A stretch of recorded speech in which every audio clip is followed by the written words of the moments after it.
these bundles. They can give you TV, your phone, and data, and we continue to change our habits in communications through the internet. And we now want to see video there, so we now have our Netflix, our Hulu, then we communicate with the WhatsApp or text and all these things. So this internet has changed completely the way that we communicate and the way that the information is being transferred through the infrastructure. So even though it is not as correct to think about just cell phones when we think about communications, the truth is that right now, because of the internet, that is basically what we have.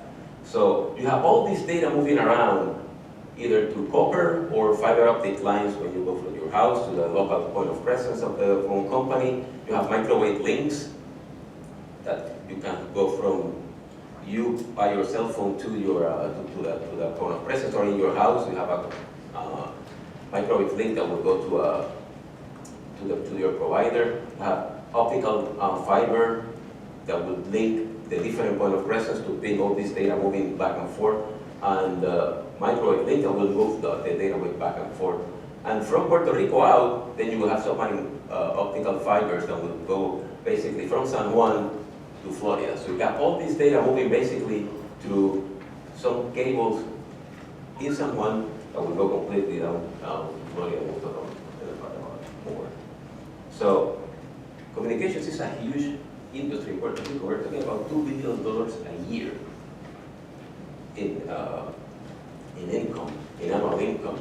So this is not just critical in terms of the public needs and health and safety, but also in terms of the business. This is what a huge industry in Puerto Rico. And we can see, just to support why we think about anything else that our cell phones now, is that we've been going down in the past years to, in terms of wired infrastructure, but wireless infrastructure keeps growing and it will keep taking over as we go along. One of the problems we had during Maria was precisely that, as no one was expecting, that most of the wireless communication got blown over. So right now, the other aspect that has been coming into place is that because of the cable phones and services have been starting to bring data services and phone services, those phone lines are actually voice over IP. So you don't really have a phone connection, but it's also to go through the internet. So that keeps growing, and it will keep growing as long as those cable companies keep their business. So we keep losing more lines to the fixed lines for the local telephone. And you can see that in here, I guess a little bit better, how it keeps from one year to the next, it grows like 3% or so. And we only have like 3 or 4 big cable companies out in Puerto Rico. So this is, I think, it's a huge change from one year to the next. And people keep getting more and more and more broadband services. Although our speed is not as good as it is in the States, as you can see, that's basically less than 4% of the user gets more than 100 megabits per second speed. So it's still not very high in terms of the broadband services. Now, cable subscribers keeps going down. So you can see much more dependency on use of your cell phone. You have your cell phone, you have the TV, you have everything there, so you keep getting all this information down. So in Puerto Rico, Maria left a complete devastation, and most of the TV stations were not working, were not operating, and if they were operating, you could not see them because you didn't have power at your home. So basically, as I was mentioning before, local AM stations became like the hub for the community. They would go there, some of them that they were still working, and they would then relay information of their needs of the communities and their needs of particular people to let them know that they love them, that they were okay, or they have some particular needs. Fixed phone service was mostly available in places that were still have some power. But many people now, if you still have a phone at your home, you will have this kind of intelligent phone that record and everything. You will need power to hook them up. You don't have the old phones now that were from basically just connected to the line. So that was another problem. So people that have all those phones, all those old phones in a drawer, they will just take them out and they can still get some communication through that. There was very limited cable TV service again because of the power problem. And what was really surprising was wireless service. I returned to Puerto Rico in 1998 when Hurricane George hit the island. It was not as bad as this one, but we didn't have any problems at all with the wireless service at that time. No one was expecting the huge damage that occurred to the wireless service. And this happened because, as Ricardo was mentioning before, there were a lot of problems with landslides in Puerto Rico. So you have a lot of telephone poles that came down because of landslides. Not that much of the winds. You got winds that will misalign the antenna, so you have microwave links, so you have your antennas in those towers, and they will get misaligned, that you will get that communication link anymore. Or they will just completely blow the antenna away, and then you have no communication whatsoever. So you got all those power towers and equipment that be damaged by the winds or by the landslides. You have no power, and many of these towers were being located in places that were not readily available. So if you had a landslide that will cover your road, you cannot get to those towers. Many of them did not have power by themselves. They would be run by generators, and you could not go, even if they were okay, they cannot reach them to put fuel into the generators. So that caused that at the very beginning of the hurricane, you have like 92% of about 95% of the towers were not operating. So it took months to get the system back going, and still by April you still have some towers that were out. So I think this was one of the biggest problems in the island, and this because most of the communication goes through this. Then you have the problems with the ATMs because you don't have communications that will connect and that can connect you to the site that will say how much money do you have in your account. The stores cannot keep inventory. The fuel, the people that will sell gasoline, they cannot tell their supplier, I need more gas.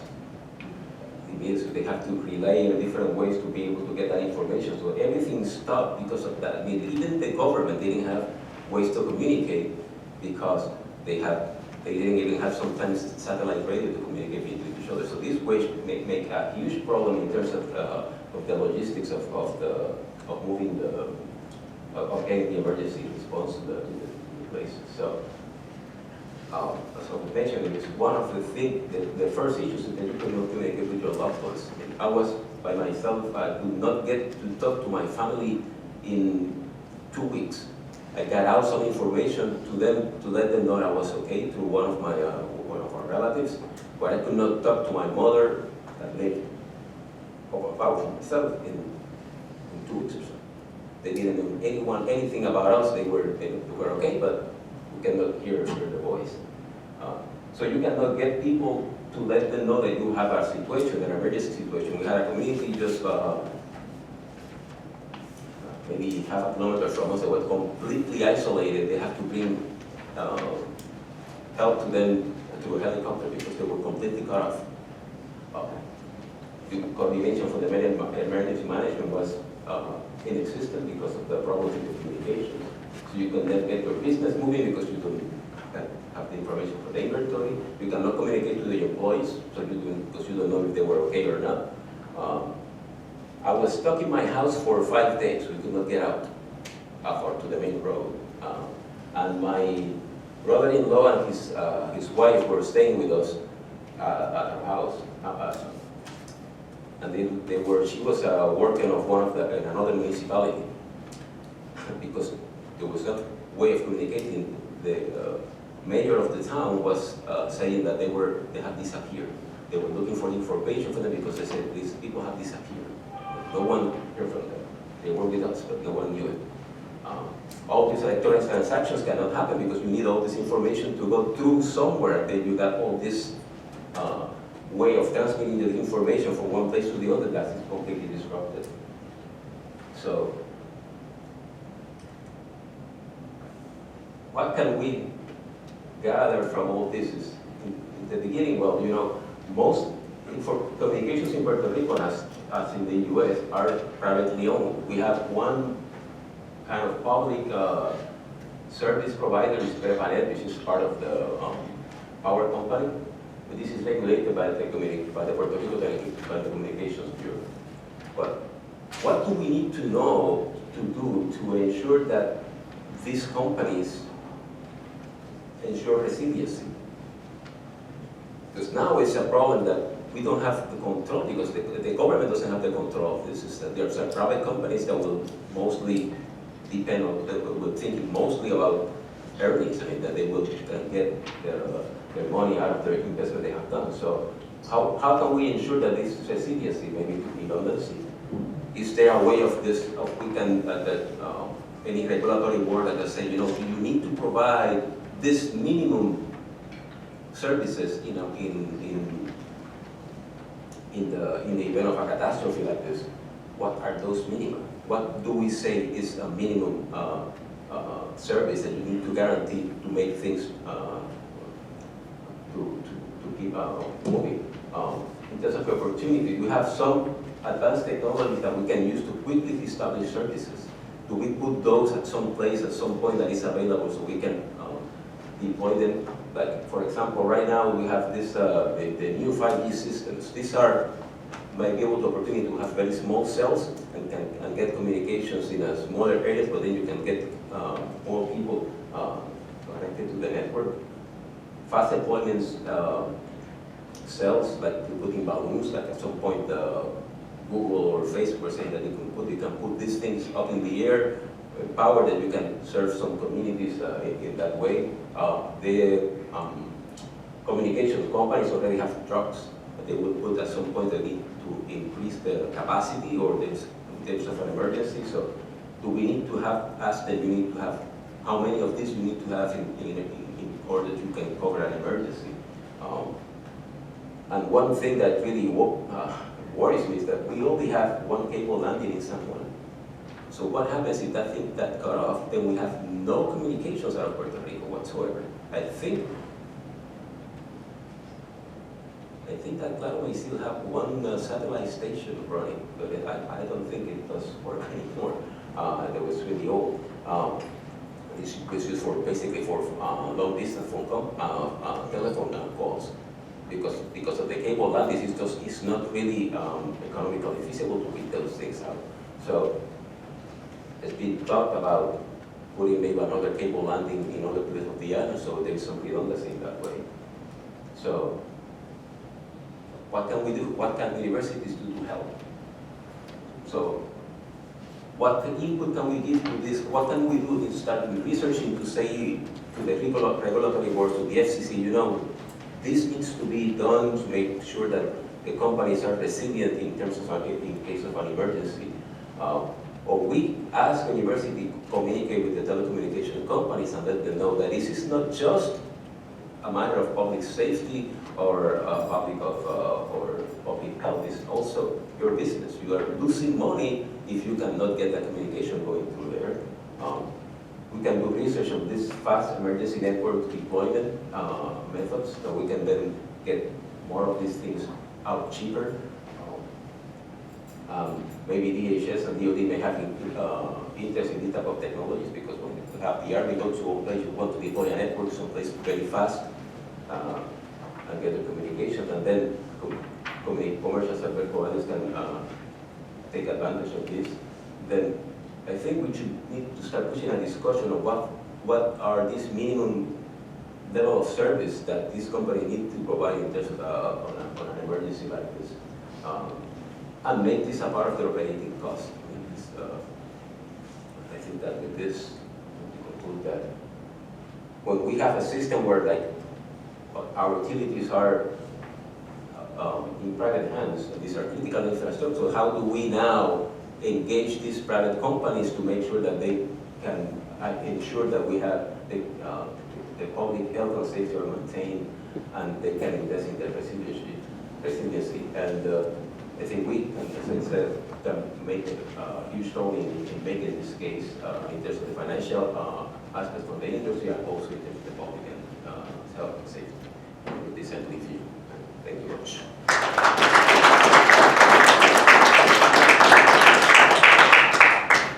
Now we invite the speakers onto the front, and we will open the floor for discussion. We have one mic first on first. Okay, yeah, over there. So, good afternoon. I think this is a very interesting panel, and my question is sort of to go. Thank you. It's in a general context. I think what was discussed here is a very good assessment about what were the things that were vulnerable and some thoughts about how they can be strengthened. But my question is basically, what is known right now about any big master planning, either in its totality or maybe separately for some infrastructure versus telecommunications as a separate thing? But who are the people or agencies or entities that now have somehow master plans? How much do they cost? And are they right now talking about just rebuilding what is, or are there really some concrete plans to rebuild better a more resilient infrastructure? What is known about this in general? I'd just like to hear some comments about that.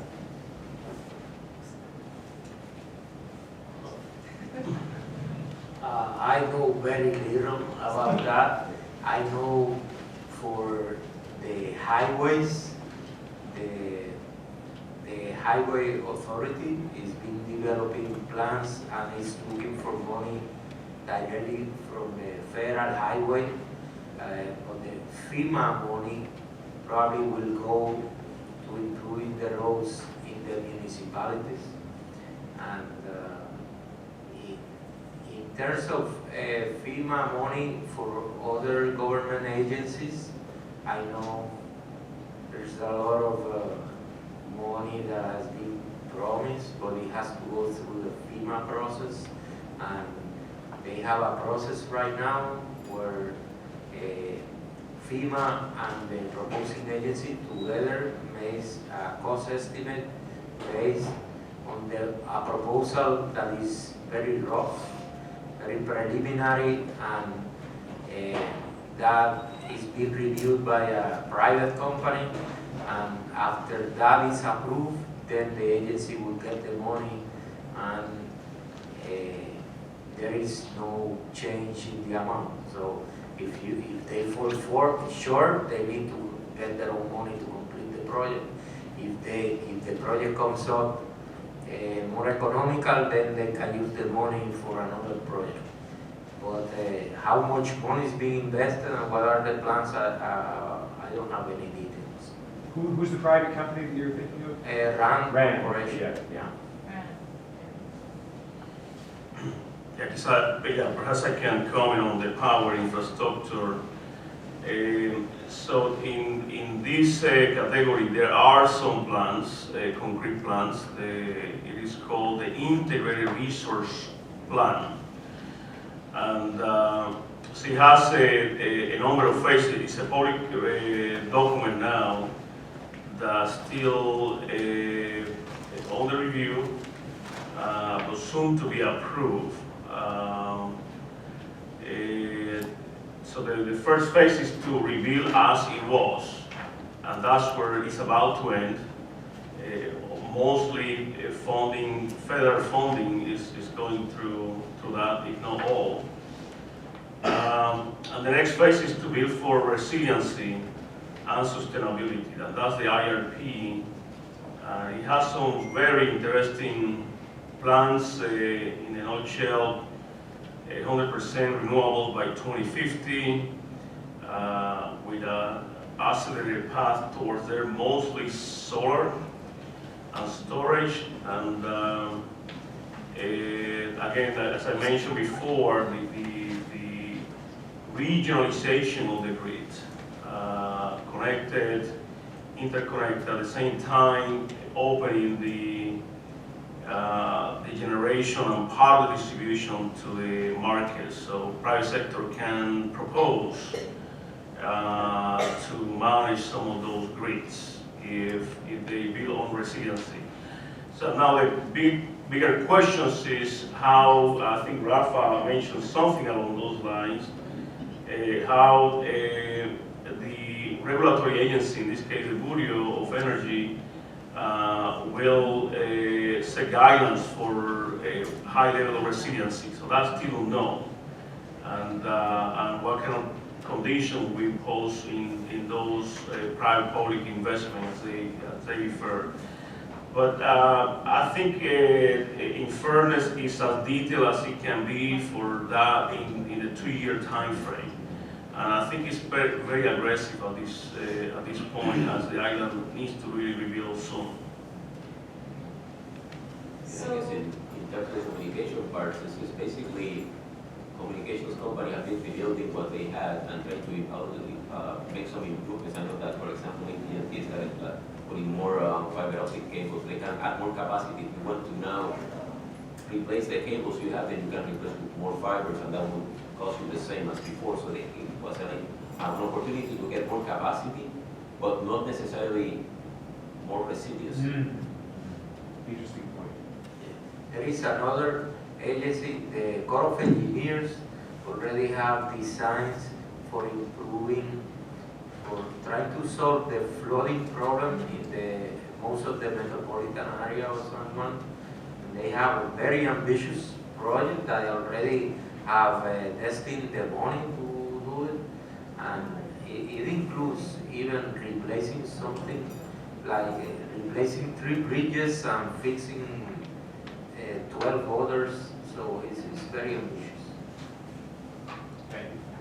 My question is piggybacking off of the resiliency plan.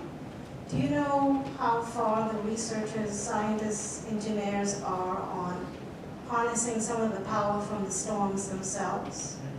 The wind, the waves. We know that hurricanes generate quite a bit of power. Do you know power companies are researching how to harness some of that? I'm not aware of anyone looking into that at this point. I do know that, for example, once you have the wind farm, for example, they need to turn the turbines to set them off because they cannot withstand those winds. And I think just Jorge was showing some of the pictures that you could see the blades of the generators that were broken. So the amount of energy that comes down sometimes there is not possible to get with the technology we have right now. Maybe at some point they would be able to get all that energy there, but it's just it's so explosive. I think that it's really at this time it's really difficult to do that. And those things are huge too. If they were smaller, maybe you might be able to get a little bit more out of them. But the size, so they have to be able to be more economically efficient. It makes them really difficult to get to let them work in there. We have some weather radars, for example, that we had that we used to in the west side of the island. We had to put them just looking up because they will withstand winds up to 125 miles or something like that. But if you're not sure, you don't want to let them run it because then the wind will just blow them away. So you need to just put the antenna off to make sure that you offer the least resistance to the wind in those situations. So it's a lot of mechanical issues or mechanical part to make sure that you have strong enough structure that we can hold all that energy at a given point. Let me add something about what Dr. Lopez mentioned. In terms of the number of projects that are in the pipeline, this is a very slow process. First, you got to understand that this took everybody by surprise. That means we knew this was going to happen. We've been working for this for years, Nobody expected a hurricane so hard to hit the island. Our infrastructure was extremely vulnerable. Now, the numbers I have heard, and we've been working close to FEMA through their contractors, and I don't want to commit anybody, but in the order, well, first, the systems that they are considering. The power system, the number I have heard, $20 billion, should be in the pipeline, but this is based on proposals. You have to accept, FEMA have to accept the proposals, not necessarily coming everything from FEMA, but that's the ambitious program to replace most of the total grid from the generation, transmission, distribution, and all the system. And secondly, the water system, water supply system, including the watering intakes or the source, the transmission, the treatment, the distribution, and the pumping stations, and the storage systems. And that was what Lugo was going to talk about. They're also proposing project to substitute the sanitary sewer system, which was very, very critical during the hurricane. Also the transportation system, that has nothing to do with FEMA because the Federal Highway Administration administers that. The housing development agency, I think they assigned already about $5 billion. That's an expectation of $20 billion to rebuild this. But we have to make sure that we identify the different stages in the process. The first thing that we do is just go through the emergency recovery. And that means you gotta go there and repair. And that's it. Then the mitigation projects, which require for you to reconstruct based on whatever was damaged. And the long-term resilient and sustainable assistance, that's a permanent project. That's the one we are talking about. Total amount of money that I have heard, between 80 and $90 billion. That's more or less the total cost, the total damage identified by the hurricane. But this takes a long process. First of all, FEMA is the one who accepts the project for their funding. They have to have very precise cost estimates.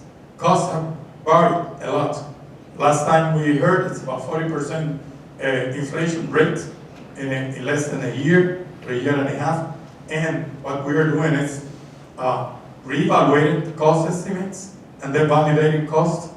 From there, they go the proposals and the validation, the approval of the proposals. And as Dr. Lopez says, this will be, as we know, if they don't renegotiate, these are fixed price projects.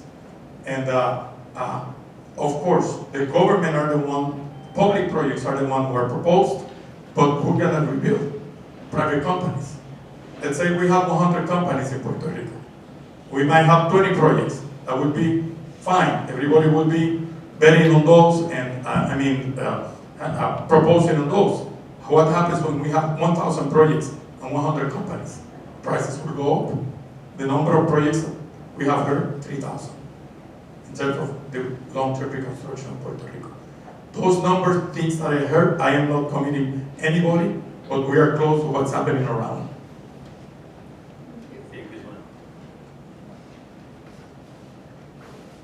Any other questions? Okay.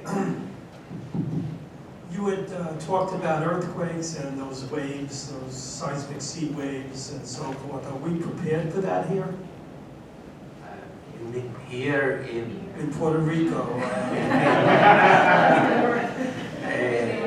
Because we happen to be at a plate, there are plates here. You have a plate going under, Yes. the American plates, you have the Caribbean plate going under, you have a deep sea trench known as the Puerto Rico Trench, correct? Yes. That's north of Puerto Rico, where you can generate very large magnitude earthquakes. So, construction in Puerto Rico that has been done by the code, our 1987 building code was very advanced. So the What that means is that the structures built according to code, you don't expect them to collapse if a very major, the highest expected earthquake occurs. Of course, there's a lot of construction before that, and that doesn't mean that construction is going to fail. For example, structures built with a lot of structural walls usually don't fail. The walls will crack a lot, but you don't get collapse. But there are some weak structures that could collapse. The experience in other places, for example, Mexico City, who on the one hand they have very good engineers and their codes are up to date. On the other hand, in the city of Mexico City, they have a lot of construction in very soft soil, and that tended to amplify the waves.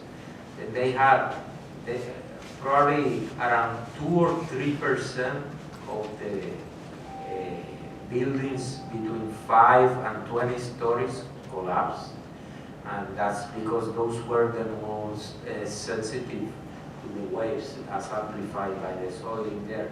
So the experience, even in places where they don't build very well, it doesn't, you could expect 5% of the structures to collapse. That's like the maximum. So does that mean we are prepared? Not necessarily, but that's to the earthquake. For the tsunami, for the ocean waves, then I guess it depends a lot on the sea topography, bathymetry, I guess, because the wave can get attenuated or can get increasing height depending on the way the bathymetry is close to the edge. And we have tsunami inundation maps that have been done by Dr. Aurelio Mercado, and the areas have been identified and they have been marked. Like if you go to Puerto Rico, you see you are entering tsunami zone or leaving tsunami zone. So you know if you are in a danger zone and if you feel shaking, you need to get out of there because you don't know if there is going to be a tsunami or not. So you better leave the place and find out about it later.